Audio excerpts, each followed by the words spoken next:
బలపరచడానికి ఏర్పాటు చేయబడినటువంటి సేవకులతో మాట్లాడుతూ ఉన్నాడు. ఆ సేవకులని ప్రియులకు ప్రత్యేకంగా ఆయన దర్శించి, ఇదిగో నువ్వు ఇలా నడిపించు సంఘములో అని ఆయన మాట్లాడుతూ ఉన్నాడండి. ఏమని అంటున్నాడంటే, దైవజనుడా సన్నద్ధుడై ప్రతి సత్కార్యమునకు పూర్ణముగా సిద్ధపడి ఉండున్నట్లు దైవావేశము వలన కలిగిన ప్రతి లేఖనమును ఉపదేశించుటకును, ఖండించుటకును, తప్పు దిద్దుటకును, నీతి యందు శిక్షించుటకును ప్రయోజనకరమై ఉన్నది. దేవునికి మహిమ కలుగును గాక. ఆమేన్. సేవకునికి దేవుడు ఇస్తున్నటువంటి ఈ యొక్క సంఘం పైన అధికారము ఏమిస్తూ ఉన్నాడంటే, సంఘంలో ఉండే ప్రతి విశ్వాసుని కూడా, సంఘంలో ఉండే ప్రతి వ్యక్తిని కూడా, సంఘంలో ఉండే ప్రతి ఒక్కరిని కూడా ఖండించడానికి మొదటి అవకాశము దేవుడు అనుగ్రహిస్తూ ఉన్నాడు. ఖండించడానికి మొదటి అవకాశం ఇస్తున్నాడు. తప్పు దిద్దడానికి దేవుడు సేవకునిగా నిన్ను నన్ను అభిషేకించి ఆయన యొక్క సంఘంలో ఒక పాత్రగా వాడుకుంటున్నాడు. ప్రియులారా గమనించండి, ప్రియ దైవ సేవకులారా, దైవ జనాంగమా దయచేసి గమనించాల్సిన విషయము ఏమిటంటే, ఎవరైనా సంఘములో తప్పుదారి పడుతూ ఉంటే, దేవునికి అసహ్యమైనటువంటి కార్యములు చేస్తూ ఉంటే, దేవునికి అనుకూలంగా నడుచుకోకుండా దేవుని వాక్యములకు విరుద్ధమైనటువంటి కార్యములు చేయడానికి పూనుకొని ఉంటే, వారిని అక్కడికక్కడే ఖండించమని, ఖచ్చితంగా బుద్ధి చెప్పమని చెబుతూ ఉన్నది. ఏమండి, నిజంగా సేవకులమైన మనము ధైర్యంగా, ఎంత ధైర్యంగా అంటున్నాడు కదా, ఖండించు. ఎవరికి చెప్పారు? సంఘ పెద్దలకు చెప్పారు ఈ వాక్యము, విశ్వాసులకు చెప్పారు ఈ వాక్యము. సంఘ పెద్దలు సేవకుని ఖండించాలా? సంఘ పెద్దలు సేవకుని దండించాలా? సంఘ పెద్దలు సేవకుని బుద్ధి చెప్పాలా? ఎవరు చెప్పాలండి? దైవజనుడు సంఘానికి, సంఘ పెద్దలకు, సంఘ కమిటీ వారిని అందరినీ కూడా హెచ్చరించి, ఇది మీరు చేసే మార్గము, ఈ పని పూర్తిగా దేవునికి విరోధమైనది, ఇది చేయడం వల్ల మీకు భయంకరమైనటువంటి దేవుని శాపం వస్తుంది కనుక ఇలాంటి పనులు మీరు చేయకండి అని ఖచ్చితంగా గద్దించాలి. ఖచ్చితంగా గద్దించాలి. కానీ ఈరోజు ఏమైపోయిందంటే, ప్రియ దైవ సేవకులారా, సేవకులమే కానీ ఏమైపోయిందంటే, సంఘ పెద్దల దగ్గరికి వచ్చేటప్పటికి సంఘ పెద్దల ముందు సేవకులు ఏమైపోతున్నారు? ఈరోజు తలదించుకుంటున్నారు. సేవకులు ప్రియులరా సంఘ పెద్దలను హెచ్చిస్తూ ఉన్నారు, సంఘ పెద్దలను పొగుడుతూ ఉన్నారు, వాళ్ళకి గాలి కొడుతూ ఉన్నారు. వాళ్ళకు గాలి కొడుతూ ఉంటే వాడు ఎలా తన తప్పును సరిదిద్దుకోగలుగుతాడు? వాళ్ళు ఎలా తమ యొక్క పొరపాటును సరి చేసుకోగలుగుతారు? ఏమండి, మనమే ఖండించినప్పుడు, మనమే బుద్ధి చెప్పినప్పుడు, మనమే వారిని శిక్షించినప్పుడు వాళ్ళు ఏమైనా సిద్ధపడడానికి అవకాశం ఉంటుందా? వాళ్ళని అలా తయారు చేస్తున్నది ఎవరండి? ఎవరండి? మనమే. సేవకులమైన మనమే, వేరెవరు కాదు. మనం గనక ఖచ్చితంగా ఖండిస్తే, ఇది కాదు అని మనం ఖచ్చితంగా ఖండిస్తే, మొదట అతను బాధపడ్డా, మొదట అతను కొంత నొచ్చుకున్నా, తర్వాత ఆలోచించి తనను తాను సరి చేసుకోగలుగుతాడు. ఇస్తున్నాం అసలు ఈ అవకాశం వారికి సరి చేసుకోవడానికి ఇస్తున్నామండి. ఈ అవకాశము వారిని సరైనటువంటి మార్గములో నడిపించగలుగుతూ ఉన్నామా? ప్రియ దైవ సేవకులరా గమనించండి, ఈ సంఘమును దేవుడు మనకు అనుగ్రహించాడు. 1 తిమోతి 3వ అధ్యాయం 15వ వచనములో అంటూ ఉన్నాడు. 1 తిమోతి 3వ అధ్యాయం 15వ వచనము 14 నుంచి చదవండి. శీఘ్రముగా నీ యొద్దకు వస్తునని నిరీక్షించుచున్నాను, అయినను నేను ఆలస్యము చేసిన ఎడల దేవుని మందిరములో అనగా జీవము గల దేవుని సంఘములో జనులు ఎలాగో ప్రవర్తింపవలెనో అది నీకు తెలియచేయవలెనని ఈ సంగతులను నీకు రాయిస్తూ ఉన్నాను. చాలండి. ఎవరి సంఘం అంటండి ఇది? జీవము గల. ఎవరి సంఘం ఇది? జీవము గల. జీవము కలిగినటువంటి దేవుని సంఘములో జనులు ఎలాగ ప్రవర్తించుచు ఉన్నారో, జనులు ఎలాగ నడుచుకొని ఉన్నారో, జనులు ఎలా వారి యొక్క మాట తీరు ఉన్నారో అవన్నీ తెలియజేస్తున్నాను. వాటిని పరీక్షించడానికి నేను అక్కడ ఉంచాను. వాటి యొక్క విషయంలో, వారి యొక్క తలపుల విషయంలో వారిని సరిదిద్దడానికి నిన్ను అక్కడ నేను ప్రతిష్ఠించాను. అక్కడ సేవకునిగా అభిషేకించి అక్కడ నిన్ను ప్రతిష్ఠించాను. దేని గురించి? దేని గురించి అండి? జనులు ఎలాగ ప్రవర్తించుచున్నారో తెలుసుకొని వారు వెళుతూ ఉన్న మార్గాలను పరీక్షించి పరిశీలించి వారు తప్పు మార్గములు వెళుతుంటే వారికి బుద్ధి చెప్పడానికి, వారిని గద్దించడానికి, వారిని శిక్షించడానికి, వారికి ఉపదేశం ఇవ్వడానికి, వారిని తప్పు మార్గం నుంచి బయటికి తీసుకురావడానికి నిన్ను అక్కడ సేవకునిగా, నిన్ను అక్కడ సేవకురాలిగా దేవుడు ప్రతిష్ఠించాడు.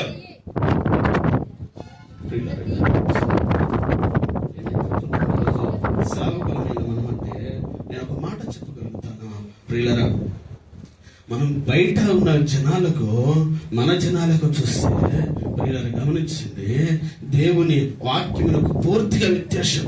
వాళ్ళైనా ప్రియులరా, అన్యులైనా వాళ్ళ యొక్క దేవుళ్ళకు భయపడి నడుచుకుంటూ ఉంటారు. అన్యులైన ప్రియులరా వారు దేవుని యందు విశ్వాసం కలిగి ఉంటారు. వాటికి చెవులు లేవు, నోరు లేదు, మాట్లాడవు, నడవలేవు, వాసన చూడవు. జీవము లేని రాళ్లకు, జీవము లేని బొమ్మలకు వాళ్ళు గడగడగడగడ వణికిపోతూ ఉన్నారు.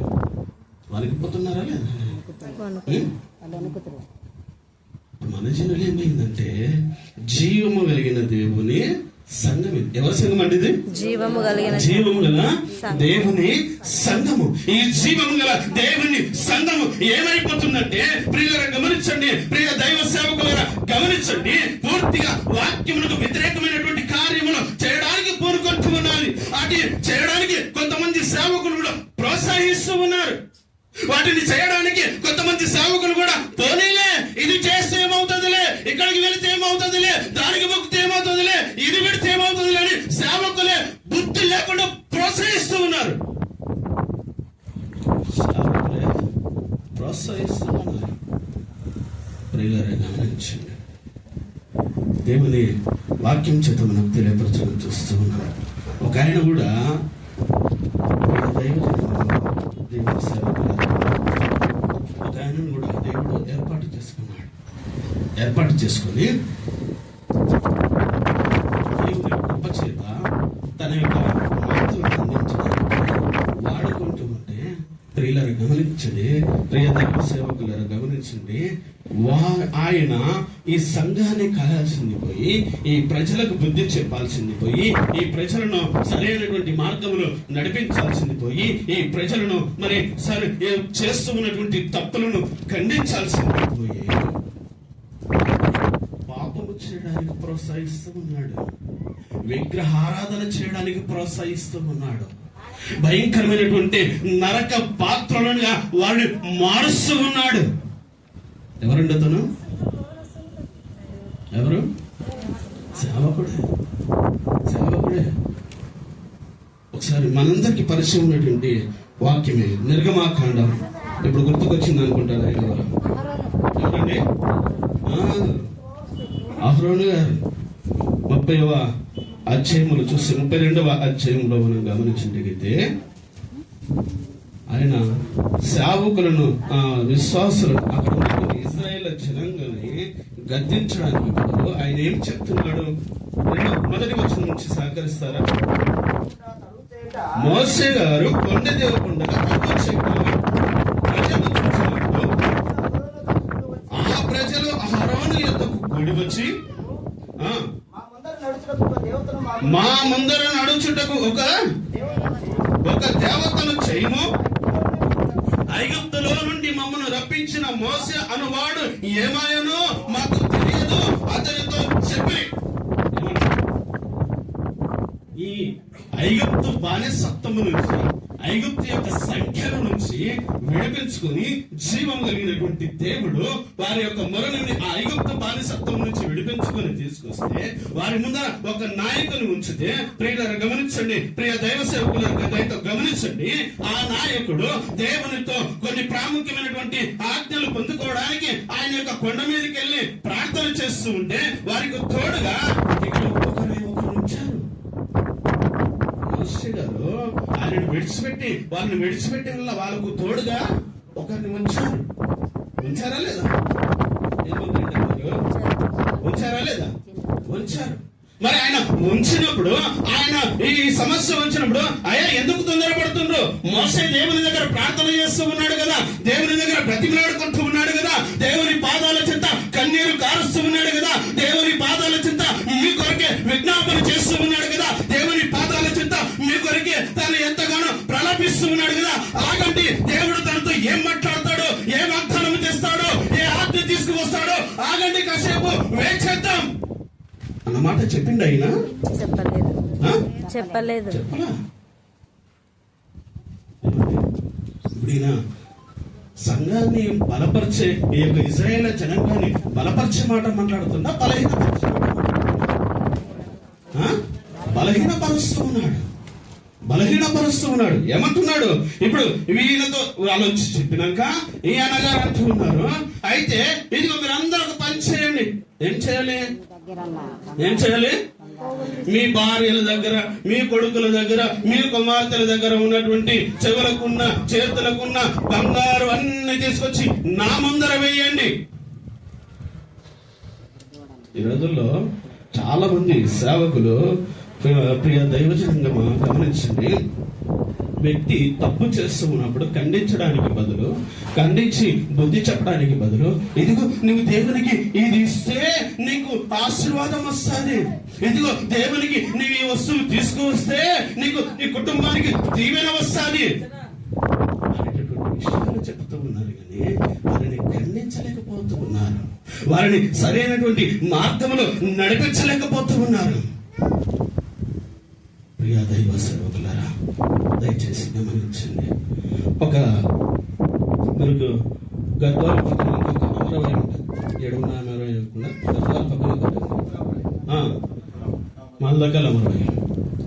అక్కడ చర్చిలో ఒక సేవకుడు కొత్తగా వెళ్ళి నాలో అక్కడ ఒక 2-3 నెలలు పరిచయం చేసిండు.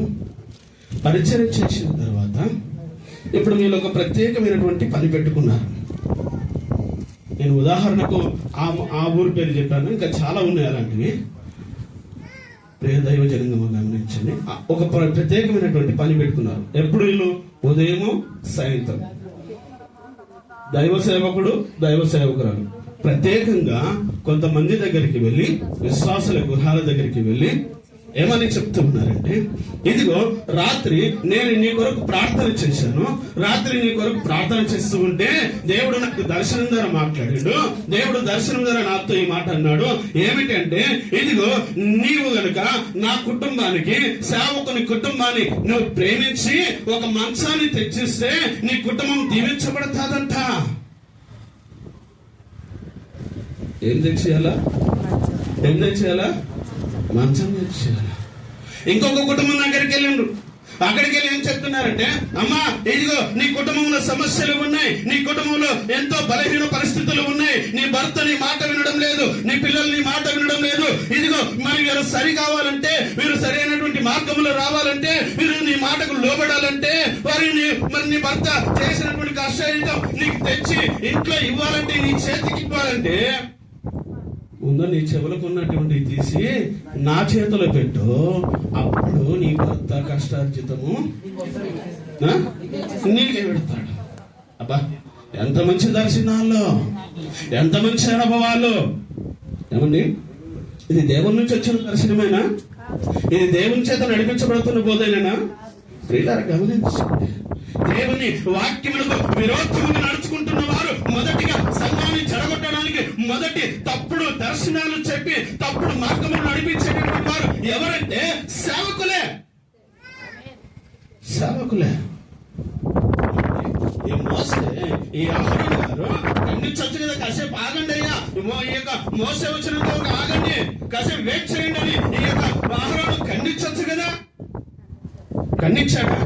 రండి తీసుకురండి, మీ చెవులకు ఉన్నవి, మీ చేతులకు ఉన్నవి, మీ యొక్క మెడల్లో ఉన్నాయి, తీసుకొచ్చి నా ముందర వేయండి. తీసుకొచ్చి నా ముందర వేస్తే నేను వాటిని సగం దాచుకొని సగం జేబులో గుక్కుకుంటాను, సగం తీసి మీకు ఒక గూడను చేసి ఒక విగ్రహాన్ని చేసి వదిలేస్తా.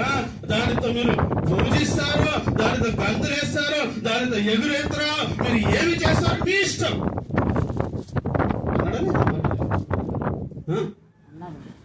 ఏమండి ఆ మాట అన్నాడు?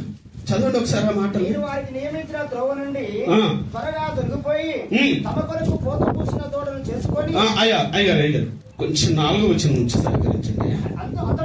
అతడు వారి యొద్ద వాటిని తీసుకొని పోగరుతో రూపమును ఏర్పరిచి దానిని పోత పోసిన దూడగా చేసెను. అప్పుడు వారు, ఓ ఇశ్రాయేలు,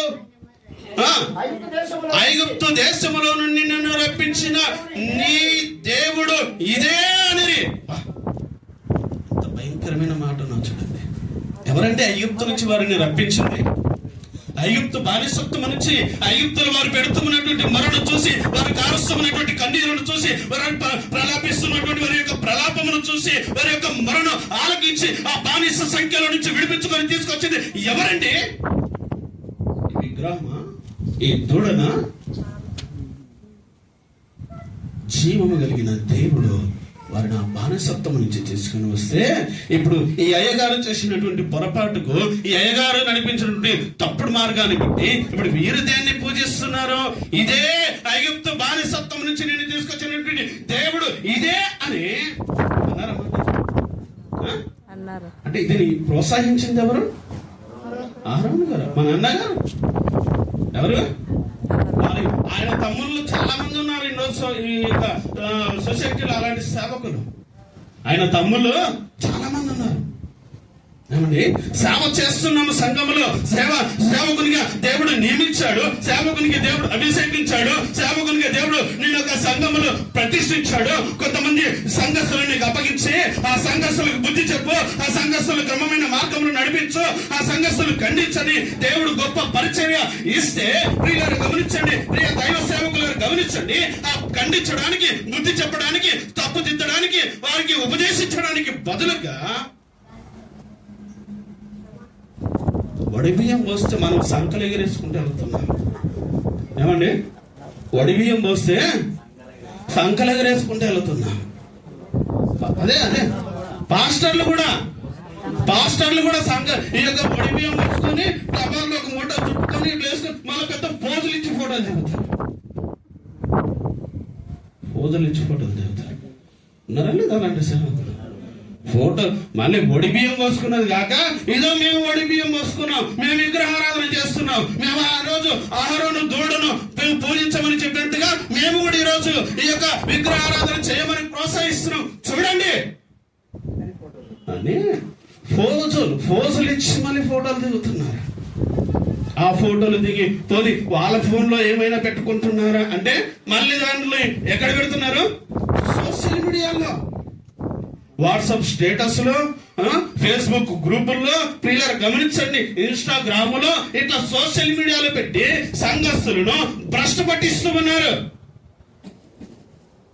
సేవకుడమైన నీవే గద్దించమని గద్దించాల్సిన నీవే సంఘాన్ని గద్దించకుండా నీవే ఒడి బియ్యం పూసుకుంటే, నీవే కొత్త బట్టల కొరకు ఆ యొక్క ఆరాట పడుతూ ఉంటే దేవుడు ఇవ్వడండి కొత్త బట్టలు? ఎవరిని సేవించేది? జీవము కలిగినటువంటి దేవుణ్ణి, జీవము కలిగిన దేవుణ్ణి సేవిస్తూ ఉన్న దేవుని సేవకుడా, దేవుడు నీకు కొత్త బట్టలు ఇవ్వలేడా? ప్రియ దైవ సేవకులా, దయచేసి గమనించండి, నీకు కొత్త బట్టలు కాదు ఆయన అనుకుంటే నీకు ఏమైనా చేయగలుగుతాడు. ఎందుకు ఆ కార్యం నీ ఎడల జరగట్లేదంటే దేవుని యొక్క వాక్యమును నువ్వు సరిగ్గా బోధించట్లా, దేవుని యొక్క వాక్యమును ఉన్నట్టుగా నువ్వు తెలియపరచట్లా, సరి అయిన మార్గంలో నడిపించట్లా.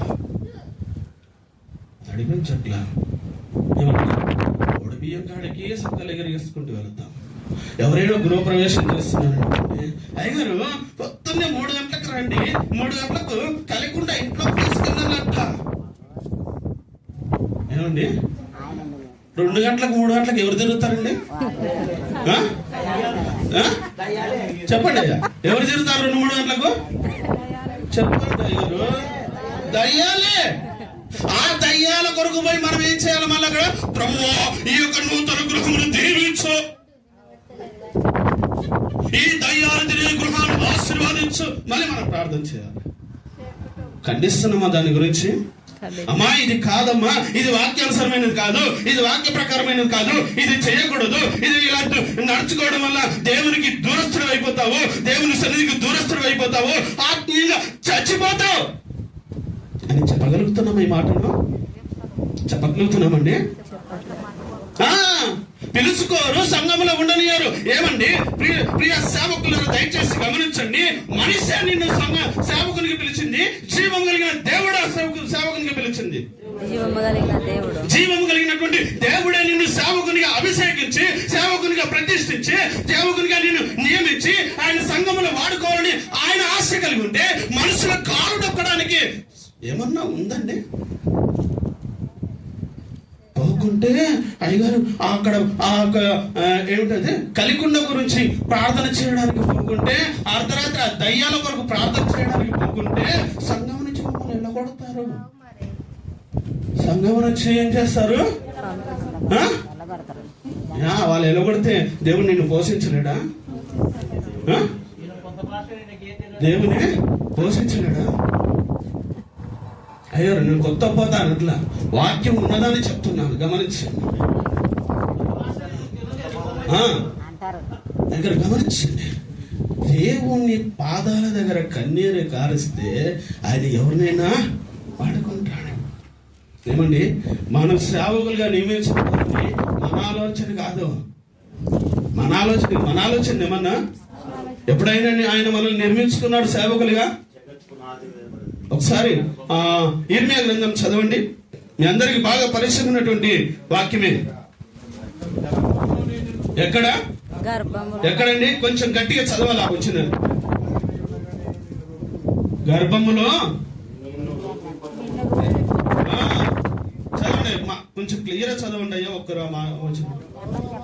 యెహోవా వాక్కు నాకు ప్రత్యక్షమై ఇలాగూ సెలవించెను, గర్భములో నేను నిన్ను రూపింపక మునిపే నిన్ను ఎరిగితిని, గర్భము నుండి నువ్వు బయలుపడక మునిపే నేను నిన్ను ప్రతిష్ఠించితిని, జనములకు ప్రవక్తగా నిన్ను నియమించితిని. దేవునికి మహిమ కలుగును గాక.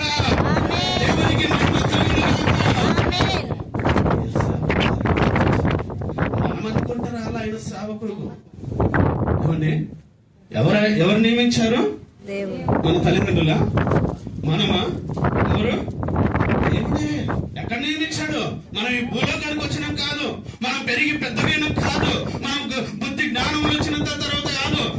ప్రియ సేవకులను గమనించండి. మనం ఈ లోకంలో ఏ పని చేసుకోనిక చేత కాకుండా సేవకు వచ్చినది కాదు. ఇది ఎక్కడ నియమించాడు ఆయన? తల్లి గర్భములో ఉన్నప్పుడే నేను నిన్ను ఎరిగితిని, నా కనులు నిన్ను చూసిను, నేను నిన్ను అక్కడనే జనములకు ప్రవక్తగా ప్రతిష్ఠించితిని. జనములకు ప్రవక్తగా ఉంచాడంటే మనసుల కాలు ఒత్తడానికి ఉంచలా, మనల్ని మనసుల కాళ్ళు పట్టడానికి ఉంచలా, మనసులను గొప్ప చేయడానికి ఉంచలా. దేవుని వాక్యమును ఉన్నది ఉన్నట్టుగా ఖండించమన్నాడు, బుద్ధి చెప్పమన్నాడు, సరిదిద్దమన్నాడు, ఉపదేశించమన్నాడు. ప్రియ సేవకులారా గమనించండి. దేవుని వాక్యం చేత మనకు తెలియపరచగా మనం చూస్తున్నాము. అహరోను అన్నగారేమో అదే మరిచిపోయి, అమ్మో ఈ జనుల దగ్గర నేను మాట్లాడితే నన్ను ఎక్కడ వెలివేస్తారు, నన్ను ఎక్కడ వారి యొక్క నాయకత్వం నుంచి తీసివేస్తారు, వారి దగ్గర నుంచి రావాల్సినటువంటి ఏమిటక్క మా అక్కలకు బాగా ఇష్టం. అది ఏమున్నా లేకున్నా ఏముండాలక్క? ఇంట్లో తిండి లేకున్నా పర్లా, ఇంట్లో ఏమి లేకున్నా పర్లా, పక్కింటక్క ఒక 1000 రూపాయలు 2000 చీర కట్టింది అనుకో, నాకు ఆ చీర తెస్తావా లేదా? ఈరోజు ఆ చీర ఫస్ట్ నాకు తెచ్చిచ్చినాకనే నీకు ఇట్లా వంట లేదు అంటే 3 రోజులు కుండలు మూలగాల ఆయా నుంచి కదలేవు. కదులుతాయక చెప్పండి అక్క. అవి 2000 చీరన్నా రావాలా, లేదంటే చెవుల్లోకి పోగులన్నా రావాలా, చెవుల్లోకి కమ్మలన్నా రావాలా. ఆ రెండింటిలో ఏదో ఒకటి వస్తేనే మనకు ఏముంటది అప్పుడు? నెమ్మది, సంతోషము, కుటుంబములో నెమ్మది. అవి 2 రాలేదనుకో, రెండిట్లో ఏ ఒకటి రాలేదనుకో, కుటుంబములో నెమ్మది కాదు. ఏముంటది?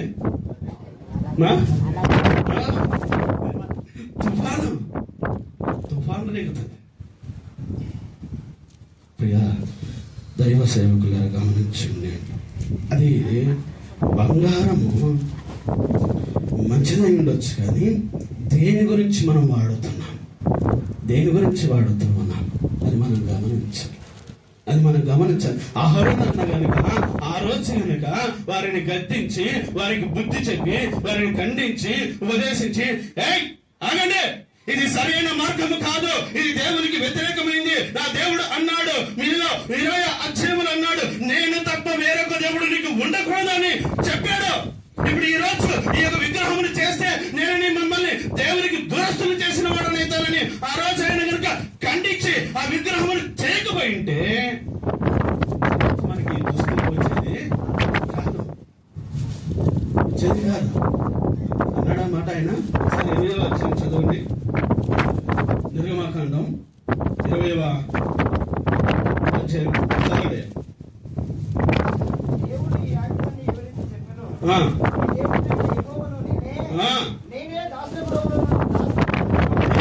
దాసుల గృహంలో నుంచి, ఐగుప్తు దేశంలో నుంచి నిన్ను వెలుపలికి రప్పించినది నేను తప్ప వేరొక్క దేవుడు నీకు ఉండకూడదు. నేను తప్ప చెప్పండి, నేను తప్ప వేరొక్క దేవుడు ఉండకూడదు. ఏ రూపములో కూడా దేనిని కూడా చేసుకోకూడదు. ఎక్కడెక్కడ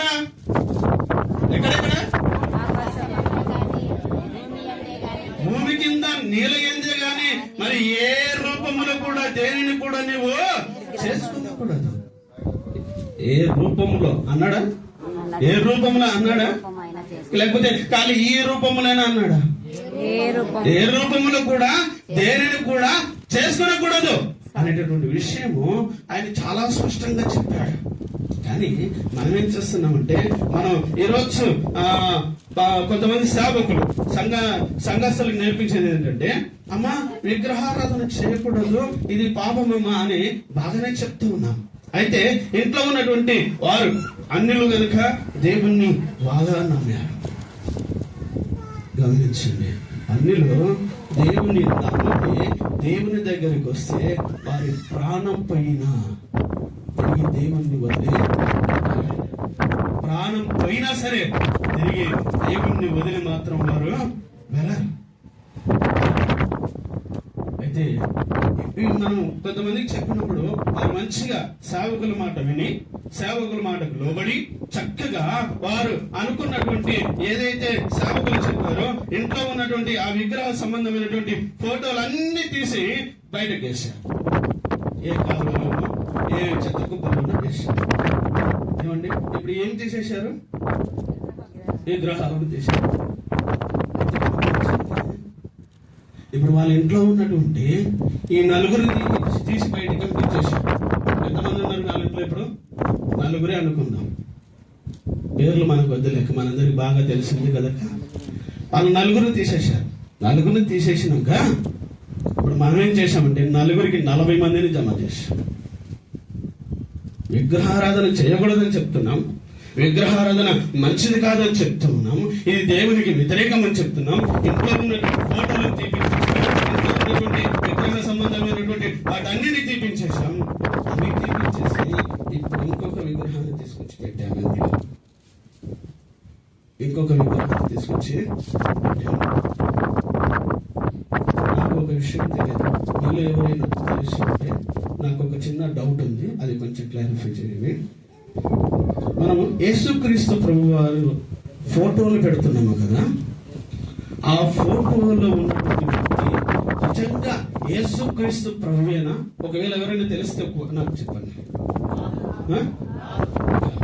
ఎవరైనా మనుషులు నియమించినటువంటి ఒక చిత్రం, మనుషులు నియమించినటువంటి ఒక చిత్రాన్ని తీసుకొచ్చి దాన్ని ఇప్పుడు ఇంతవరకు చిన్న ఫ్రేమ్ ఉంది, ఇప్పుడు దీన్ని పెద్ద ఫ్రేమ్ తీసుకొచ్చి హాల్లో ఎదురుగ్గా మళ్ళీ ఇంట్లో కాలు పెట్టంగానే అదే కనిపించాలా? ఏమండి? మరి ఇప్పుడు విగ్రహారాధన చెయ్యొద్దన్నప్పుడు, విగ్రహారాధన ప్రోత్సహించకూడదన్నప్పుడు, దాన్ని ఖండించినప్పుడు ఈ ఫోటో కూడా అవసరం లేదు కదా, విగ్రహమే. ఏమన్నాడు యోహాను సువార్తలో ఏమన్నాడండి? ఆది యందు వాక్యముండెను, వాక్యము దేవుని యొద్ద ఉండెను, వాక్యమే దేవుడై ఉండెను. దేవునికి మహిమ కలుగును గాక. వాక్యమే ఆయన వాక్యము మనకు దేవుడై ఉన్నది.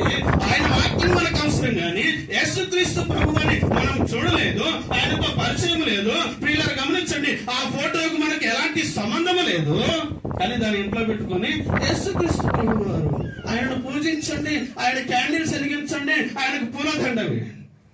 ఎవరు ప్రోత్సహిస్తున్నారండి? మనమే ప్రోత్సహిస్తున్నాం. ఏమండి? ఇంకొంత మనకు బాగా నచ్చినటువంటి విగ్రహ సంబంధమైన వాటి గురించి మాట్లాడుతున్నాను, అయితే గమనించండి. మనకు బాగా నచ్చినటువంటి వ్యక్తి ఎవరో ఉంటారు. ఏమండి? ఆ వ్యక్తిని మనం ఫోటో చేసుకొని ఆ వ్యక్తిని కూడా ప్రత్యేకంగా మన ఇంట్లో తగిలించేసుకుంటాం. విగ్రహారాధన చేయొద్దని చెప్పినాము, కానీ విగ్రహారాధన చేయడానికి మళ్ళీ మనమే ప్రోత్సహిస్తూ ఉన్నాం. దైవజనుడు యేసన్న గారు ఒకసారి వాక్యం చెప్తూ ఈ మాట అన్నారు.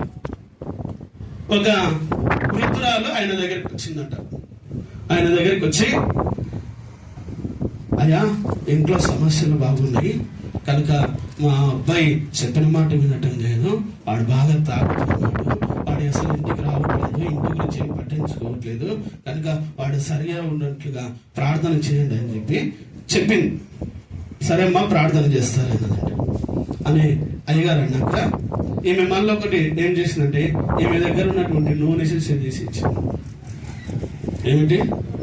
నూనె సీసా తీసి ఇచ్చి, అయ్యగారు దీనికి ప్రార్థన చేయండి అంటే సరేలే అని చెప్పి ఆయన ప్రార్థన చేశాడు. ప్రార్థన చేసిన తర్వాత అమ్మగారు ఇప్పుడు ఆ నూనె సీసాని తీసుకెళ్లి బాగా జాగ్రత్తగా తొలగించేసిందండి ఇంట్లో. ఏమండి? బాగా జాగ్రత్తగా నూనె శిశువును తొలగించేసి అది వాడేటప్పుడు వాడుతూ ఉన్నారు. కానీ ఇప్పుడు ఇంట్లో ఏదైనా సమస్య వచ్చిందనుకో భార్య భర్తలు కొట్లాడుతూ ఉన్నారు. భార్య భర్తలు కొట్లాడేటప్పుడు ఆ సమస్య ఇక్కడ అక్కడ నూనె శీషం ఉంది, నూనె శీషం ఉంది, మనం కొట్లాడకూడదు, బయటకు వద్దాం. పిల్లలు పడుకున్నప్పుడు ఒకవేళ ఆ నూనె శీషం కాలు అక్కడ నూనె శీషం ఉంది, దానికి కాలు చెప్పకూడదు, అక్కడ కదా అక్కడ ఇక్కడ అంటే ఇప్పుడు ఏమైపోయింది వీళ్ళ హృదయంలో? అది దేవుడు అయిపోయింది, అది అదొక విగ్రహం అయిపోయింది. దేశన్న గారు ఆ విషయం చెప్తూ నేను అనవసరంగా నూనె శీషం ప్రార్థన చేసి, మనం కూడా చాలా మంది నూనె శీషాలకు ప్రార్థన చేస్తాం. నూనె శీషాలు అమ్మేటువంటి వారు కూడా ఉన్నారు, నూనె శీషాలు అమ్మేటువంటి వారు కూడా ఉన్నారు. మందిరంలో చేసేదని ఆయన కొరడా బట్టి ఆయన దాన్ని విసరిస్తే ఏమంటే వ్యాపారం టెల్లుగా చేసేదంటే ఇప్పుడు మన సేవకులు ఏం చేశారంటే మందిరంలోనే వ్యాపారం పెట్టేశారు. ఏమి వ్యాపారం పెట్టేశారు? నూనె సీసాలు అమ్మే వ్యాపారం, కర్చిప్పులు అమ్మే వ్యాపారం, అరటి పండ్లు అమ్మే వ్యాపారం, ఇవన్నీ ఎక్కడున్నాయి ఇప్పుడు? ఎక్కడున్నాయండి? చెప్పండి అక్క. మందిరంలోనే. మందిరాన్ని ఇప్పుడు మన సేవకులు ఏం చేశారు? ఇప్పుడు తిరిగి దొంగల గుహ చేసేసారు. అన్యుల దగ్గర కూడా లేవు, అన్యులు కూడా వాటిని పాటించారు. కానీ మనకు బాగా కూడా నమ్మకాలు. వాళ్ళు మందిరంలోనికి రానివారు, గుడిలోనికి రానివారు వారు, కానీ మనం మాత్రం మందిరంలోనే దర్చాగా పెట్టుకొని ఈ యొక్క కోతకాల పండుగ చూడు కొంతమంది మహానుభావులు ఉంటారు. కొంతమంది మహానుభావులు ఏంటంటే మందిరంలోకి తీసుకొచ్చి మీరు ఇంట్లో కూడా వంటలు చేసుకురండి, పిండి వంటలు చేసుకొచ్చి మా సంఘంలో పెట్టి దానిని వేలంపాట. ఎక్కడున్నాయండి? బైబిల్లో ఉన్నాయి ఇవన్నీ. ఎవరు ప్రోత్సహించారు వీటన్నిటికీ? ఎవరంటే దీనిని చేయమని ప్రోత్సహిస్తున్నది? సేవకులే.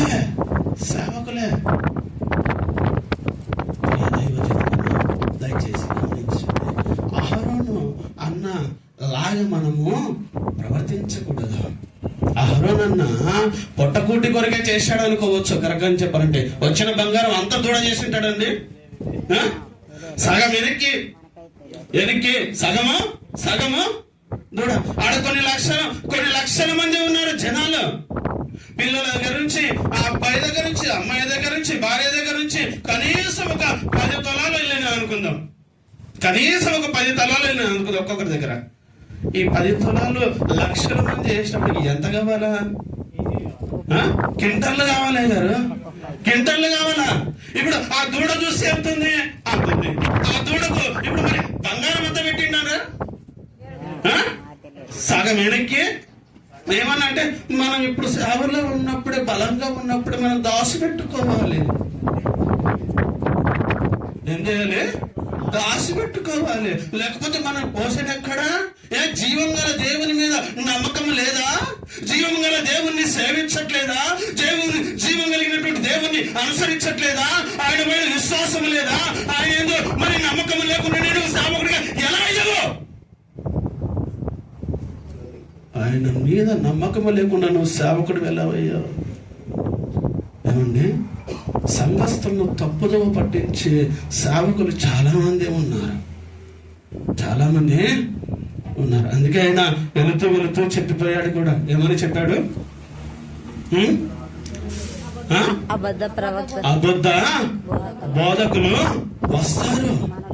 ఇప్పుడు వీళ్ళంతా ఏ బోధకులు అనాలి? మరి ఏ బోధకులండి? మా వాళ్ళు సైలెంట్ అయిపోయారు. అన్ని ఎట్లా చెప్తారు సార్ అన్నట్టుగా అయిపోయింది. వాస్తవాలు చెప్తే మనకు కొంచెం బాధ కలుగుతుంది కదా. ఏమండి, దేవుని వాక్యం చేత మనకు స్పష్టంగా చెప్తున్నాడు. ఇంకొక ఆమె అంట అమెరికాలో ఉన్నదంట. ఒకసారి హైదరాబాద్కి వచ్చి ఒక మీటింగ్లో పాల్గొని ఆ కర్చీఫ్ చేసుకుపోయిందంట. ఈ కర్చీఫ్ నీ ఒంటి మీద వేసుకుంటే రోగాలు పోతాయి. ఈ కర్చీఫ్ నీ ఒంటి మీద వేసుకుంటే నీ కుటుంబానికి, నీ ఇంటికి ఆశీర్వాదం వస్తుందని అయ్యగారు చెప్పిన మాటలు విని ఆ కర్చీఫ్ తీసుకొని వెళ్ళిందంట. కర్చీఫ్ తీసుకెళ్ళి ఈమె ప్రతిరోజు, గమనించండి, ప్రతిరోజు పడుకునేటప్పుడు మీద వేసుకొని పడుకుంటుందంట. ఎన్ని రోజులు అంటే దాదాపుగా 4 సంవత్సరాలు అయిందంట ఆ కర్చీఫ్ తీసుకెళ్ళి. ఈ 4 సంవత్సరాలు ఏ ఒక్కరోజు దాన్ని సబ్బు పెట్టి కానీ, నీరలేసి కానీ పొదగల దానిని అలాగే వేసుకుంటుంది, అలాగే నడుచుకుంటుంది, అలాగే ఏంటి ఏం చేసింది? ఇంకా చీముడు తీసి దాన్ని అలాగే వేసుకుని పడుకుంటుందంట. ఏమండి, ఇప్పుడు ఆమె దృష్టిలో ఇదేమైంది? దృష్టిలో ఇప్పుడు ఈమెకు దేవుడు దేవత. ఎవరు ప్రోత్సహించారు దీనిని? బోధకులే. ఎవరు ఈ బోధకులు అంటే ఆయన క్లియర్ గా చెప్పాడు. ఎవరి బోధకులు? అబద్ధ ప్రవక్తలు, అబద్ధ బోధకులు, సంఘాలను చెడగొట్టేటటువంటి వారు దేవుని సేవకులు కాదు. సంఘాల నుంచి మా సంఘానికి రండి, మాకు సంఘములో దీవెనలు ఉన్నాయి, మా సంఘములో ఆశీర్వాదాలు ఉన్నాయి, మా సంఘానికి వస్తే మీ కుటుంబము దీవించబడదని చెప్పేది దేవుని బోధ కాదు.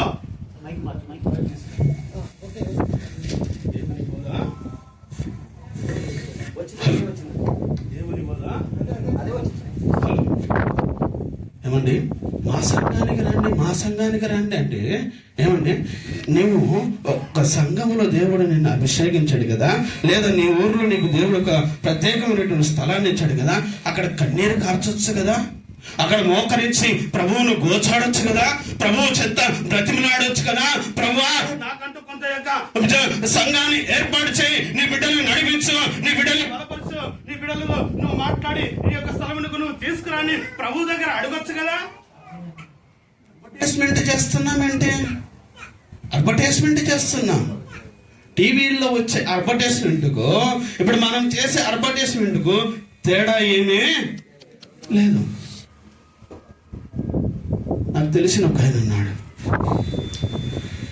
ఒకప్పుడు నేను హైదరాబాద్ ప్రాంతంలో ఉన్నప్పుడు దాదాపుగా ఒక 22-23 సంవత్సరాలు నేను హైదరాబాద్లో ఉన్నాను. ఒక 22 సంవత్సరాల క్రితం ఒక సేవకుడు మెసేజ్కి మా ఆత్మీయ తండ్రి గారు ఆయనను వాక్య పరిచర్యకు పిలిచారు. పిలిచినప్పుడు ఆయనతో పాటు ఆయన మేనల్లుడు వచ్చాడు. అంటే ఆయనతో పాటు వాళ్ళ అక్కగారి యొక్క కుమారుడు వచ్చాడు. వచ్చి ఆయన ఆ రోజు అయ్యగారు పాటలు పాడడానికి అవకాశం ఇస్తారా అని అడిగాడు. అవకాశం ఇచ్చారు. తీరా చూస్తే ఒక సంవత్సరం తర్వాత చూస్తే ఈయన ఎవరు పాటలు పాడడానికి అవకాశం ఇస్తారా అని అడిగినటువంటి ఈయన ఏం చేశాడంటే ఈ అయ్యగారి దగ్గర ఎవరి దగ్గర అయితే ట్రైన్ అప్ అవుతున్నట్టు, ఎవరి దగ్గర అయితే పరిచర్య చేస్తూ ఉన్నట్టు, ఎవరి దగ్గర అయితే సిద్ధపడుతూ ఉన్నట్టు ఆయన దగ్గర ఉన్నటువంటి ఆయన అకౌంట్కి వచ్చేటటువంటి కొంత ఈ అమౌంట్ ను బాగా గమనించి ఇక్కడికి ట్రాన్స్ఫర్ చేసుకున్నాడు. అదే పేరు, ఒకటే పేరు. ఆ పేరు చెప్తే మళ్ళీ మనోళ్ళకి కూడా బాధ. ఆయన వచ్చి ఎందుకంటే కోట్లు ఇచ్చిపోతాడు, సూట్లు ఇచ్చిపోతాడు. ఏమండి వచ్చి ఆ పేరు పెట్టుకొని ఆ ట్రాన్స్ఫర్ చేసుకొని కొన్నాళ్ళ తర్వాత ఒక సంవత్సరం తర్వాత ఒక వీడియో రిలీజ్ చేశాడు టీవీలో. రండి, సంఘము ఆశీర్వదించబడుతుంది, మీ కుటుంబం ఆశీర్వదించబడుతుంది, మీ కుటుంబం దీవించబడుతుంది, రండి ఈ సంఘానికి రండి, ఈ సంఘానికి రండి, ఈ సంఘానికి రండి అని అడ్వర్టైజ్మెంట్ చేస్తే మన వాళ్ళు కొంతమంది ఎగబడిపోయారు. ఎగబడిపోయాక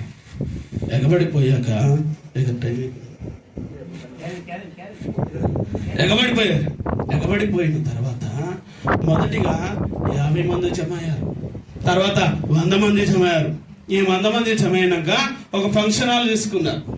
ఫంక్షన్ హాల్ తీసుకుని ఆ ఫంక్షన్ హాల్లో మీటింగ్ పెట్టి మరొక వీడియో రిలీజ్ చేశారు. ఇదిగో మేము స్టార్ట్ చేసి 4 రోజులు కూడా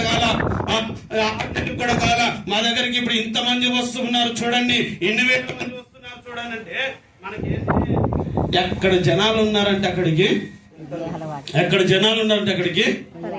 అక్కడికి మనం పని. ఏమండి, ఇరుకు మార్గం మనకు అవసరం లేదు. ఇరుకు మార్గం మన వాళ్ళకి అవసరం లేదు. ఏ మార్గం కావాలా? విశాల మార్గం. ఇది ముందు మాత్రమే విశాలంగా అనిపిస్తుంది, లోపలికి వెళ్ళినాక అంతా ఇరికే. అక్కడ నిలబడికి రాదు, కూర్చునికి రాదు. ముందు మాత్రం పెద్ద అయ్యగారు చేసేటటువంటి ఆ ప్రసంగాలను విని సంవత్సరాలు గడిచే కొద్ది అలా అది విస్తరించింది. తర్వాత ఒక మందిరం కట్టడానికి ప్రారంభించాడు. అయ్యగారు మందిరంలో ఒక ఆయన ఎన్ని రోజులు కట్టాడు? బైబుల్లో 52 రోజులు మందిరం కట్టడానికి ప్రారంభించాడు కదా. ఎవరైనా మనకు బైబుల్లో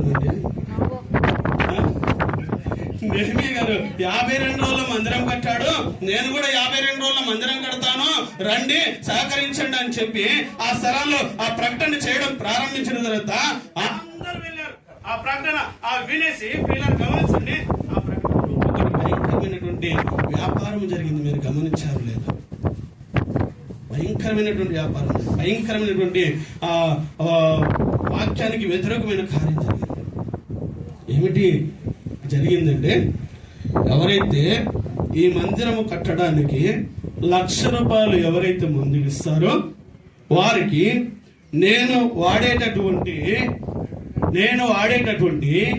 BMW కార్ గిఫ్ట్ గా ఇస్తానన్నాడు.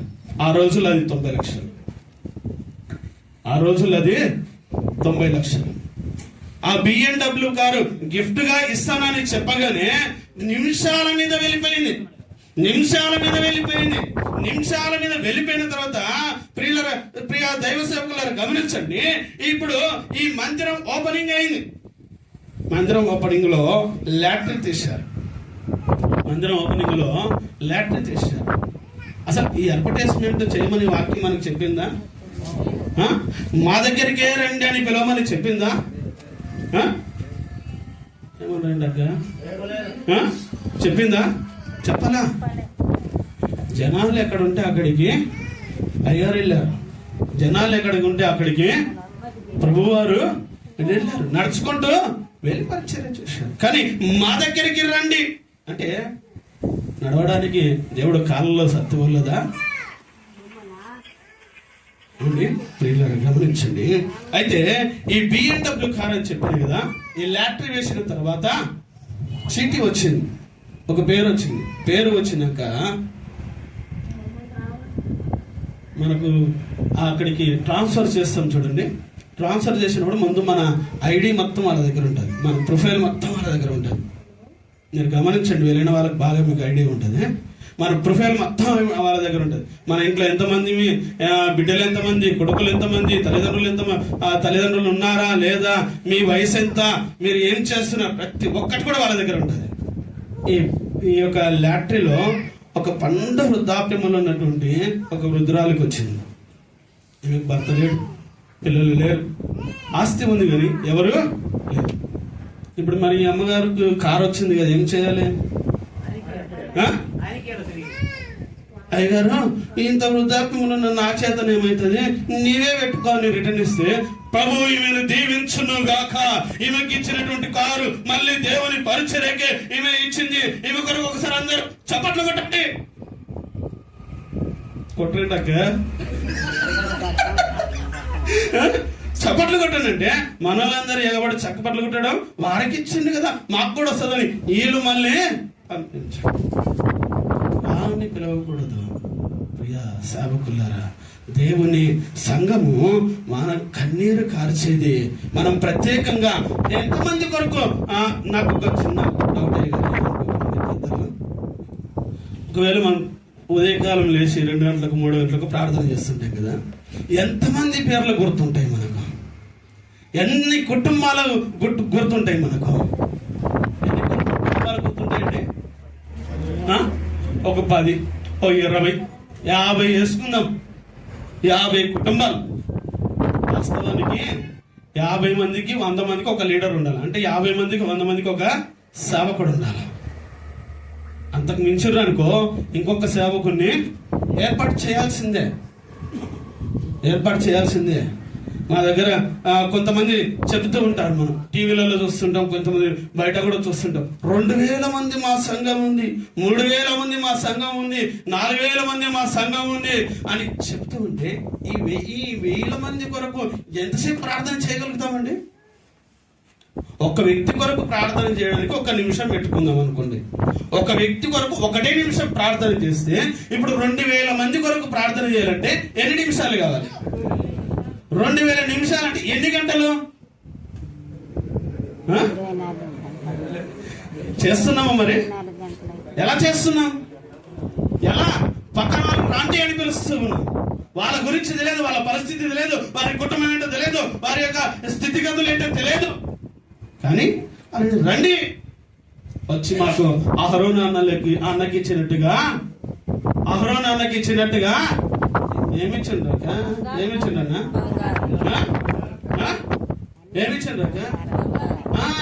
అన్నకి ఇచ్చినట్టుగా మాకు కూడా ఇచ్చిపోండి.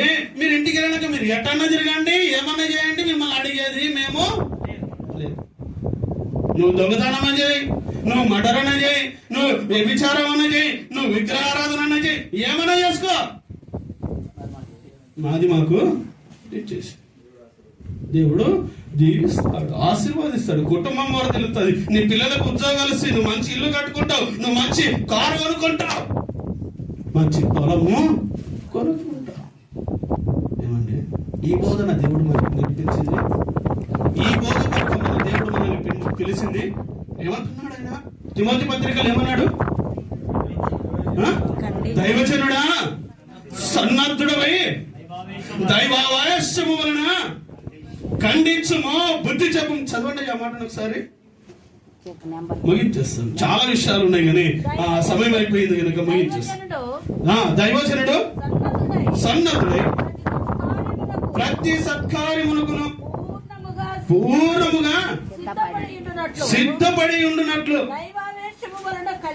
దైవావేశము వలన కలిగిన ప్రతి లేఖనమును ఉపదేశించుటకును ఖండించుటకును తప్పు దిద్దుటకును నీతి అందు శిక్ష చేయుటకును ప్రయోజనకరమైనది. దేవునికి మహిమ కలుగును గాక. దేవునికి మహిమ కలుగును గాక. ప్రియ దైవ సేవకులారా, దేవుని వాక్యం చేత అంటున్నాడు. ఇది అందరికీ లేదు. ఈ లోకంలో అధికారులు ఉండొచ్చు, మంత్రులు ఉండొచ్చు, ఎమ్మెల్యేలు ఉండొచ్చు, సీఎంలు ఉండొచ్చు, కానీ ఇది అందరికీ లేదు. ఈ ఖండించే అధికారం అందరికీ లేదు. ఈ బుద్ధి చెప్పే అధికారం అందరికీ లేదు. ఈ తప్పు దిద్దే అధికారం అందరికీ లేదు. కేవలము నిన్ను నన్ను సేవకునిగా ప్రతిష్ఠించుకొని తన సంఘాన్ని అప్పగించి ఆ సంఘాన్ని కట్టడానికి, ఆ సంఘాన్ని సరిదిద్దడానికి నీకు నాకు అవకాశం దేవుడు కల్పించాడు, అనుగ్రహించాడు. దాన్ని సరిదిద్దాల్సింది పోయి దాని గురించి పట్టింపు లేకుండా మనమే వారిని ప్రోత్సహిస్తుంటే వారు ఎక్కడ తప్పు తెలుసుకుంటారు? ఏమండి, ఏ రూపంలో కూడా ఏ విగ్రహంలో కూడా చేసుకునకూడదు. ఈ వాక్యం నాకు బాగా నచ్చి నేను ఆ సంఘం గురించి చెప్తున్నాను, గమనించండి. ఈ వాక్యము నచ్చి ఇది దేవునికి ఏ రూపంలో చేసుకుని కూడా దేవునికి వ్యతిరేకమైంది. ఎందుకంటే ఆయన ఏ దేవుడు? ఇంకొక మాట, రోషము కలిగినటువంటి దేవుడు. కనుక నేను కూడా ఎలా ఉండాలా? రోషము లేనివాడిగా ఉండాలా? రోషము కలిగి ఉండాలా? ఎందుకంటే ఆయన రోషము కలిగిన దేవుడు కనుక నేను కూడా రోషము కలిగి ఉండాలి.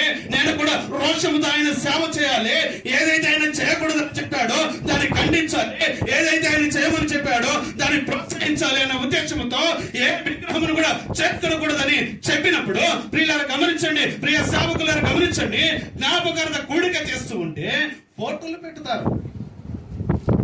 జ్ఞాపకార్థ కూడిక చేస్తే ఫోటోలు పెట్టి దానికి దండేసి దాని ముందు మళ్ళీ ఇంకో 2 వెలిగిస్తాం. ఏం వెలిగిస్తాం? కొవ్వొత్తులు. వాళ్ళు అక్కడ దీపాలు వెలిగిస్తారు, మనం ఇక్కడ ఈ దీపాలు వెలిగిస్తాం. అక్కడ ఆ దీపాలు వెలిగిస్తారు, మనం ఇక్కడ తేడా ఏముంది? వాళ్ళు అక్కడ ఫోటో పెట్టారు, పులదండ వేశారు, దీపాలు వెలిగించారు. దాని ముందు ఏం చేస్తారయ్యా? చెప్పండి అయ్యా. దండం పెడతారు. అంటే దాన్ని ఇప్పుడు ఏం చేసినట్టుగా విగ్రహం అదే. అది వాక్యానుసరమైంది కాదు, అదొక విగ్రహము. దాని యొక్క వాళ్ళు కొంతమంది వచ్చి పిల్లల్ని తీసుకొచ్చి ఏమని చెప్తారు? ఎవరికి మొక్కనా? జయజమ్మ. జయజమ్మ ఎవరు? జయజమ్మ విగ్రహం. ఆ జయజమ్మకు మొక్కు, జయజయ్యకు మొక్కు. కొంతమంది తాత దేవుడురా, తాతమ్మ దేవుడురా అని చెప్తే వాటికి ఈ పిల్లలతో ఇది కరెక్ట్ కాదని చెప్పిన. ఏంటి కరెక్ట్? ఇది కరెక్ట్ కాదు. ఏమిటి? ఈ యొక్క జ్ఞాపకార్థ కూడికల్లో ఫోటోలు పెట్టడము కరెక్ట్ కాదని ఖండించిన. అట్లే ఆ టైంలో ఇట్లే నాతో పాటు ఒక 4 సేవకులు ఉన్నారు. అప్పుడు ఏమనలా వాళ్ళు? ఏమండి, అప్పుడు ఏమనలా. అక్కడ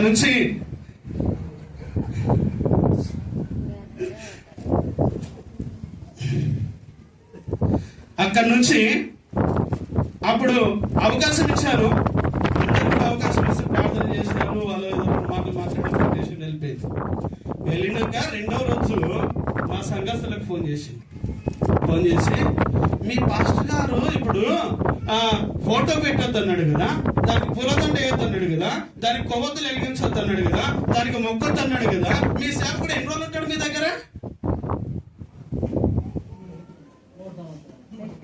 అంటే వాక్యాన్ని తెలియపరుస్తున్నావా? సేవకుని పైన ద్వేషం పెంచుతున్నావా? సేవకుని పైన ద్వేషం. అయ్యా, ఆయన చెప్పింది వాక్యానుసారంగా చెప్పిండు, వాక్యానుసారంగా నడుచుకుందాము. ఇంతవరకు మనం తెలియక దాన్ని కొనసాగించాం కనుక ఇక నుంచి దాన్ని మార్చుకుందామని చెప్పడానికి బదులు మీ సేవకులు 2 సంవత్సరాలు అయితే 3 సంవత్సరాలు అయితే వెళ్ళిపోతాడు, మళ్ళా మనం చేయాల్సిందే కదండి. మళ్ళా చేయమని వాక్యంలో ఉందా? ఏమండి, మార్కు సువార్త 7వ అధ్యాయము ఏమంటున్నారు? ఒకసారి చదవండి ఆ మాటను.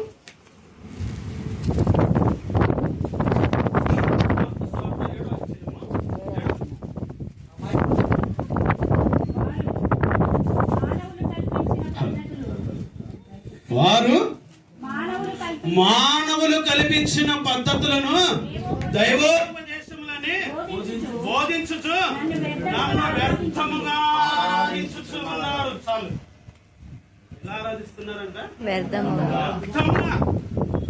ఈ అన్నగారు ఈ సీనియర్ ఆ మాట చెప్పిన వాళ్ళు కూడా బాగా అనుభవం ఉన్న వాళ్ళే, 20 ఏళ్ళు సీనియారిటీ ఉంటుంది. వాళ్ళు ఫోన్ చేసి, మీ సార్ ఇట్లా చెప్పాడు కదా, మన పెద్దల పారంపర్య ఆచారం నుంచి వస్తుంది, మరి మనం ఇది బంద్ చేస్తే ఎట్లా, మీ సేవకుని మాట ఎట్లంటారు మీరు, మనం ఇది కొనసాగించాలా అని అన్నారంట. మా సాంగస్తులు అయ్యగారు సార్కి ఇట్లా అన్నారు పలానా వ్యక్తి అంటే, నేను ఒకటే మాట చెప్పిన, నా మాట వినకు, నా మాట అస్సలు వినకు నువ్వు. ఇంకో సేవకుడు చెప్పిండు కదా, ఆయన మాట కూడా వినకు. బైబిల్లో ఉంటే చెయ్యి. బైబిల్లో ఈ యొక్క ఫోటో పెట్టి ప్రార్థన, దానికి పూలదండ వేసి దాన్ని ప్రార్థన చేయమని ఉంటే చెయ్యి. బైబిల్లో మాట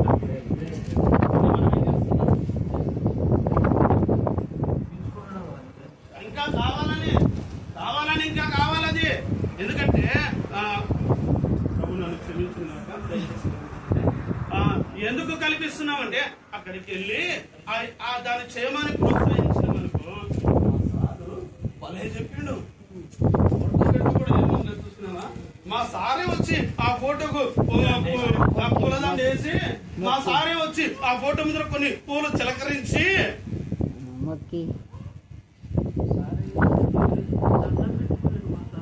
మా నాయన గారికి మా అమ్మగారి ఫోటోకి దండం పెట్టిపోయాడు కనుక మా సారు కుటుంబం బాగుండాలంటే నేను ఇంకొక 10,000 రూపాయలు. అప్పుడు ఆ మాట మనం అట్లా చేసినాం అనుకో, 100 రూపాయలు ఇచ్చే కాడ ఎంత ఇస్తారక? 1000 ఇస్తారు. 1000 ఇచ్చే కాడ 5,000 10,000. ఎందుకు ఇచ్చిండ్రు అట్లా? వారు పాపంలోనికి ప్రోత్సహించినందుకు, నరకానికి దారులు వారికి వేసినందుకు, నరకానికి దారులు వేసినందుకు వారు అలా ఇస్తూ ఉన్నారు. ఈరోజు సేవకులు చాలా మట్టుకు మా కడుపు నిండితే చాలా అనుకుంటున్నాము, కానీ ప్రియ సేవకులు దయచేసి గమనించండి, మన కడుపు నిండితే చాలా అనుకుంటున్నాము, కానీ సంఘాన్ని ఖండిస్తూ ఉన్నామా?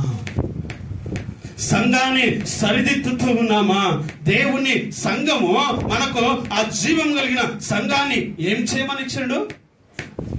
ఏం చేయమనిచ్చిందండి? కాయమన్నాడు. ఆ సంఘాన్ని పరిశీలన చేయమన్నాడు. ఒకసారి 3వ అధ్యాయం 1 తిమోతి 3వ అధ్యాయము 15వ వచనం చదవండి. శీఘ్రంగా 14వ వచనం చదువుతుండే.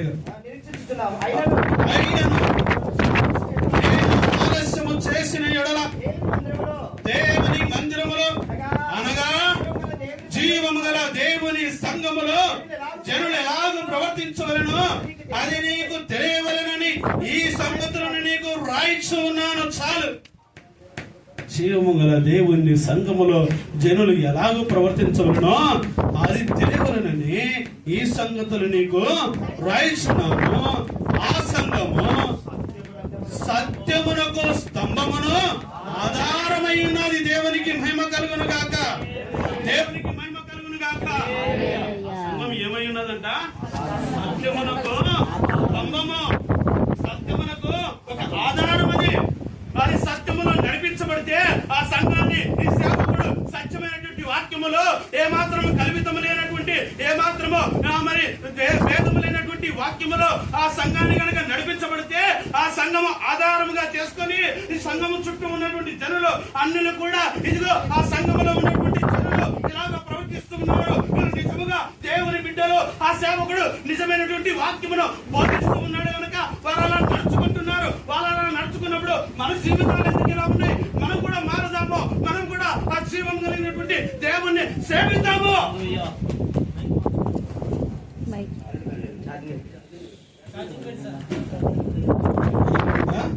జీవం కలిగినటువంటి ఆ దేవుణ్ణి సేవిద్దాం.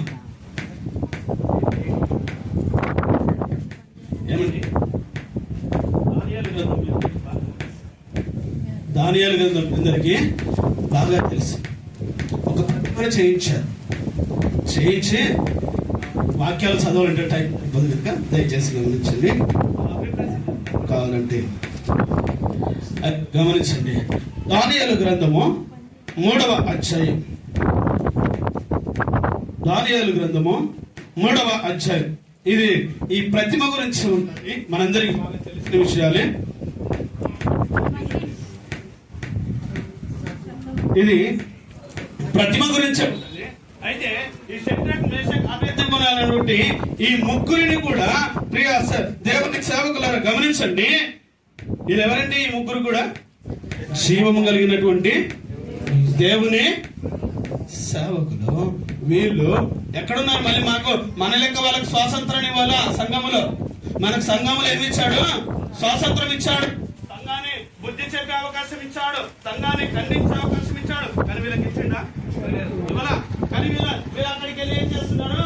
ఏయ్ రాజా, మేము చావడానికి చేస్తాం, నువ్వు సిద్ధపడుతున్నావే అగ్నిగుండము, దాంట్లోకి మేము వెళ్ళడానికి వెళ్తాం. కానీ నీవు చేయించిన ప్రతిమకు మేము నమస్కరించాం, నీవు చేయించిన ప్రతిమకు మేము మొక్కరించాం, నీవు చేయించిన ప్రతిమకు మేము మొక్కరం. నాకు ధైర్యం ఉందండి. ఇలా ధైర్యంతో మనం చెప్పగలుగుతున్నామా? అమ్మా అది చేస్తే దేవునికి వ్యతిరేకమని మనం గట్టిగా చెప్పగలుగుతున్నామా? చెప్పగలనా? వాళ్ళు మనమంతా అమ్మో అలా చెబితే సంఘములో మనకు శ్రమలు. ఎక్కడి నుంచి శ్రమలు? దేవుని నుంచి వస్తాయా? దేవుని నుంచి వస్తే అది దేవుని మహిమకే, దేవునికి ఘనత కలుగును గాక. మనము శ్రమల పాలైనా దేవునికి మహిమనే. వీళ్ళు శ్రమల పాలయ్యారు, వీళ్ళు వ్యతిరేకించారు గనక, వీళ్ళు ఖండించారు గనక, వీరు వారిని ఇదిగో సరైనటువంటి మార్గంలో నడిపించడానికి వీళ్ళు శ్రమల పాలయ్యారు, అగ్ని గుండములో వెళ్ళారు. ఏమండి, ఒక ఇంటికైనా కాలిందా? ఆ అగ్నిగుండాన్ని ఎంత చేసిండ్రు? మళ్ళీ 7 చేసిండ్రు. ఒక్కటి కాదు, 7 భయంకరమైనటువంటి మంటను సృష్టించి అందులో వీళ్ళని వేస్తే కూడా వీళ్ళు ఈ రోమాలు కూడా కలవలేదు. చేతికి ఉండేటటువంటి ఒక వెంట్రుక కూడా కాలల. దేవునికి మహిమ కలుగును గాక. అప్పుడు ఆ రాజు కనులు తెరబడి, మనం వేసింది ముగ్గురనే కదా, 4వ వాడు కనబడుతున్నాడు ఏంటి? తీవాలడు బయటికి. తీసారా? తీవాలని బయటికి అంటే వాళ్ళని తీస్తే వాళ్ళకి ఎలాంటి హాని లేదు. ఆ సంఘటనకి దేవుడు మహిమపరచబడ్డాడు. ప్రియ సేవకులారా గమనించి, దానియేలు గారిని కూడా ప్రార్థన చేయకూడదని కట్టదిట్టాలు తీసుకొచ్చారు. దానియేలు ప్రార్థన చేస్తాడని వీరికి తెలుసా లేదు? శాసనం పుట్టించారు. కావాలని ఆయన ఎట్లాగైనా హింసించాలని, ఎట్లయినా శ్రమల పాలు చేయాలని, ఎలాగైనా తన పైన ఒక నింద మోపి ఏదో ఒక మరి ఈ సింహాల గుహల్లో పడవేయాలన్న ఉద్దేశంతో కావాలని శాసనం పుట్టించారు. ఇప్పుడు మనకు కూడా వస్తుంది తప్పుడు రాజ్యాంగం. మనకు కూడా ఇప్పుడు తప్పుడు రాజ్యాంగం వస్తుంది. నిజమైన రాజ్యాంగాన్ని తీసేసి తప్పుడు రాజ్యాంగాన్ని కల్పించాలనుకుంటున్నారు. అట్లా వీళ్ళు కూడా తప్పుడు రాజ్యాంగాన్ని సృష్టించి, తప్పుడు శాసనాలను సృష్టించి, ప్రియ సేవకులారా గమనించండి, వీరు కూడా ఈ దానియేలు తీసుకెళ్లి వేయాలనుకున్నారు. కానీ అక్కడ కూడా నా దేవుడు మహిమపరచబడ్డాడు. 6వ అధ్యాయం చదవండి. ఆ మాటలు మనకు చాలా ప్రాముఖ్యమైనవి. 6వ అధ్యాయము. ఈ మాటలు మనం చూసుకొని ముగించేసుకుందాం. దానియేలు గ్రంథం 6వ అధ్యాయం 16వ వచనం నుంచి ఉంటుంది. మొదటి నుంచి కూడా ఉంటాయి ఈ అధ్యాయాలు. అంతటా రాజు ఆజ్ఞేయగా దానియేలును పట్టుకొని పోయి సింహాల గుహలో పడదోసిరి పడద్రోయగా, నీవు అనుదినము తప్పక సేవించుచు ఉన్న నీ దేవుడే నిన్ను రక్షించునని దానియేలుతో చెప్పాను. చాలు. ఎవరంటే ఈయన? నీవు అనుదినము నువ్వు సేవించుచు ఉన్నటువంటి నీ దేవుడే నిన్ను రక్షించును. దేవునికి మహిమ కలుగును గాక. ఎవరన్నారు ఈ మాట? ఎవరన్నారండి? రాజు. అతను సేవకుడా? అతను విశ్వాస? అతను క్రైస్తవుడా? ఎవరతను? అన్యుడు. అతను ఎవరతను? అన్యుని నోట దేవుని నామము మహిమపరచబడుతుంది. అన్యుని నోట దేవుని నామము గణపరచబడుతుంది. ఎలా జరిగింది ఈ కార్యము? దానియేలు శ్రమలకు అప్పగించబడడం ద్వారా, షడ్రక్ మెషకు శ్రమలకు అప్పగించబడడం ద్వారా దేవుడు మహిమపరచబడుతున్నాడు. మనకు కూడా శ్రమలు వచ్చినాయంటే, మనకు కూడా సంఘములో సమస్యలు వచ్చినాయంటే, మనకు కూడా సంఘ బిడ్డలతో మరి శ్రమలు వచ్చినాయంటే మన ద్వారా దేవుడు మహిమ పరచబడతాడు. దేవుడు మన ద్వారా మహిమపరచబడాలి. మనము మహిమపరచబడడానికి మనమేదో గొప్పలు చేయాల్సిన అవసరంలా, మనం ఎవరి కాలో మొక్కాల్సిన అవసరంలా, ఎవరి కాలో ఒత్తాల్సిన అవసరంలా, ఎవరు భుజాలో నొక్కాల్సి మసాజ్ చేయాల్సిన అవసరము ఉందా మనకు? ఎవరి సేవకులు మనము? జీవము కలిగినటువంటి, రోషము కలిగినటువంటి దేవుని సేవకులము. రోషము కలిగినటువంటి దేవుని సేవకులమైన మనము రోషముతో ఉండాలి.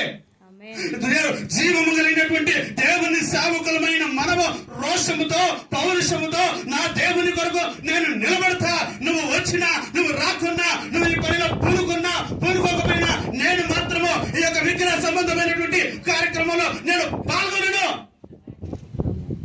అని మనం గట్టిగా చెప్పిన రోజు ఆ దేవుడు మహిమ పరచబడతాడు. అది మనం చెప్పాల్సింది.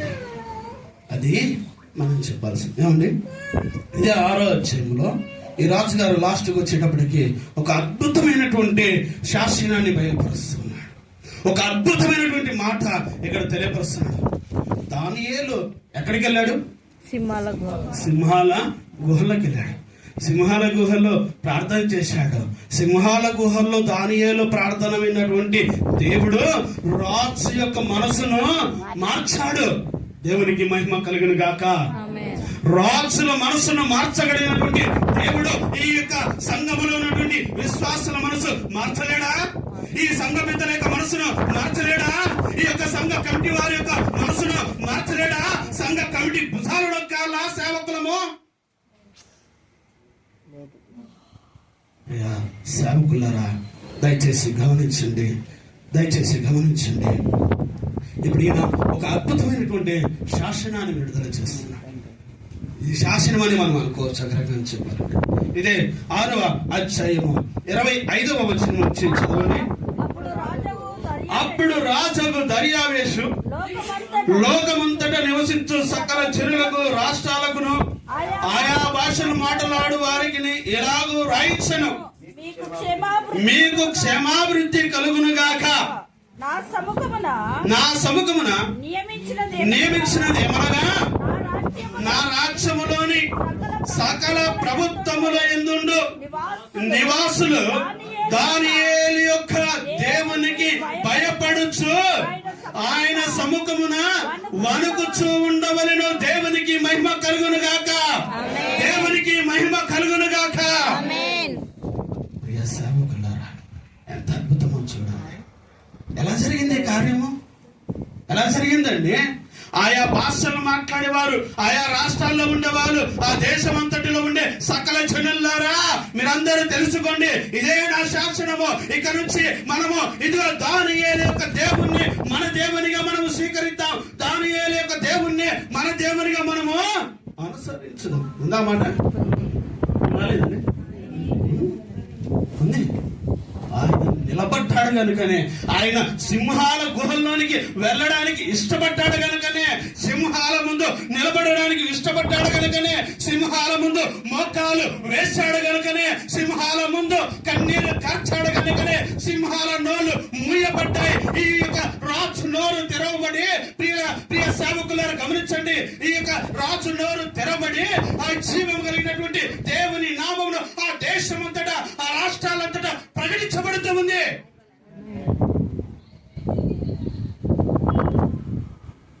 ఏమని ప్రకటిస్తున్నాడు? చదవండి. మాటను దానియేలు ఆయనే జీవము గల దేవుడు. దానియేలు దేవుడే మన దేవుడి గురించి.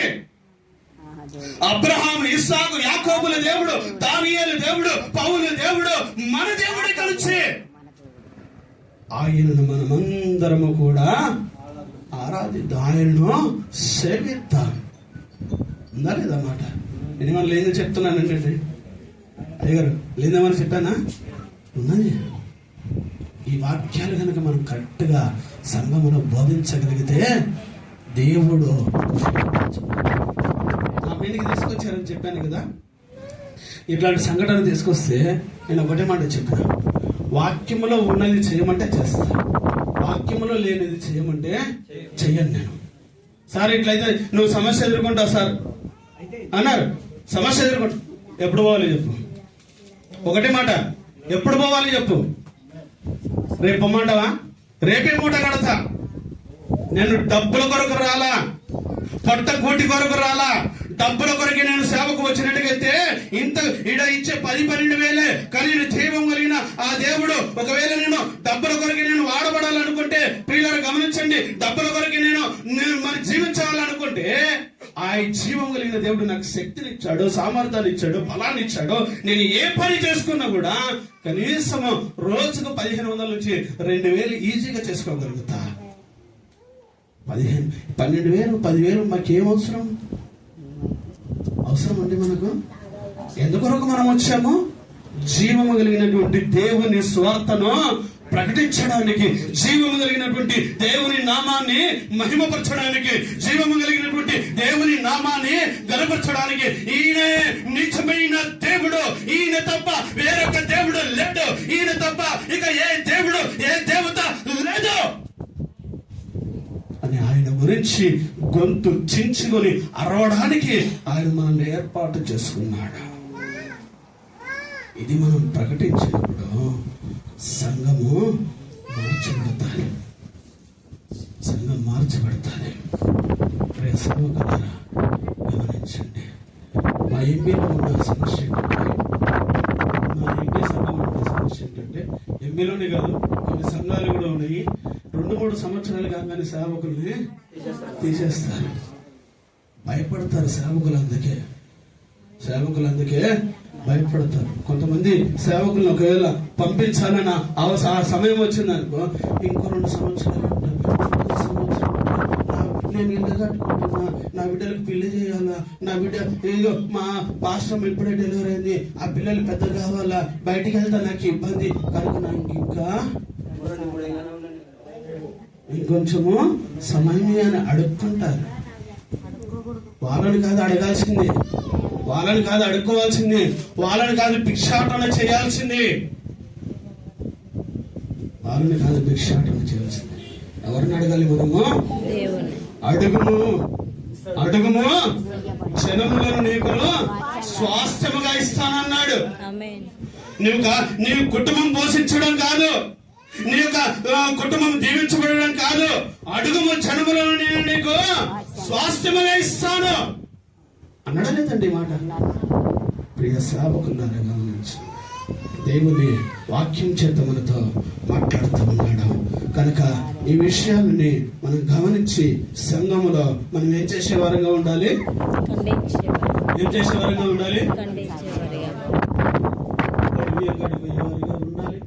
ఒడిబియ్యం కాడ ప్రార్థన చేసేవారిగా ఉండాలి. అవసరమైతే ఆ ఒడిబియ్యం వండినటువంటి ఆనందమును శుభ్రంగా మళ్ళీ అది దేనికి అర్పించబడింది? అసలు ఆ విగ్రహానికి అర్పించబడినటువంటి ఆ భోజనమును మళ్ళీ మనం ప్రార్థన చేసి తిని వస్తాం.